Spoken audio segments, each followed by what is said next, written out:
네, 정부가 거리두기를 전면 해제하자 그동안 영업 제한으로 적자를 본 자영업자들은 드디어 숨통이 트일 것 같다는 반응입니다. 직격탄을 맞은 주점 등에선 더는 폐업 걱정 없이 영업을 이어갈 수 있을 거란 기대감이 특히 크다고 하는데요. 취재기자 연결해 자세한 소식 알아보겠습니다. 정연우 기자. 네, 서울 홍대 거리에 있는 주점에 나와 있습니다. 네, 상인들도 많이 반기고 있는 거죠? 네, 그렇습니다. 이곳은 서울 홍대 클럽거리 주변에 있는 20년 가까이 된 주점입니다. 간단한 음식과 함께 술을 마실 수 있는 곳이기 때문에 2차 손님들이 몰려서 밤 8시부터 새벽 3시까지가 주된 영업시간이라고 합니다. 그러다 보니 밤 9시까지 영업 제한 시간이 걸려 있고 2명까지가 인원 제한 시간이 있는 때에는 영업이 거의 힘들었었다고 하는데요. 그동안 문을 아예 닫아둔 때도 있었습니다. 그러다 보니 그동안에 임대료는 계속 나가니까 계속해서 폐업을 걱정해야 했던 상황이 됐었다고 합니다.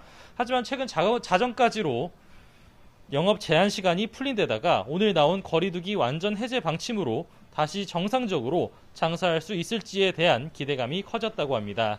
호프연합회 측도 각종 영업 제한을 못 견딘 회원 가운데 2에서 30%가 가게를 닫을 정도로 힘들었던 상황이 다신 없었으면 한다고 말합니다.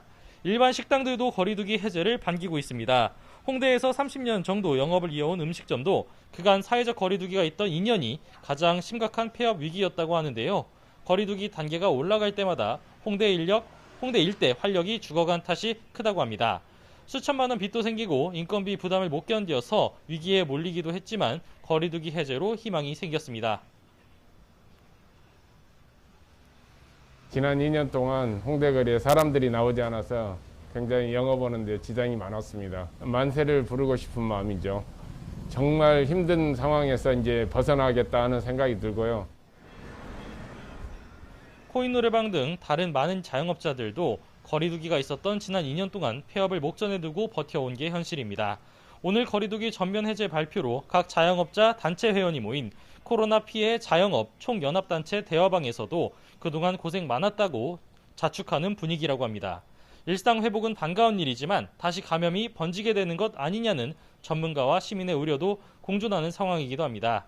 거리두기가 해제된 뒤엔 새 정부가 손실보상률을 100%까지 끌어올린다는 공약 등을 지키는지에 대해서도 자영업자들의 관심이 쏠릴 것으로 보입니다. 지금까지 서울 홍대거리 주점에서 YTN 정현우입니다.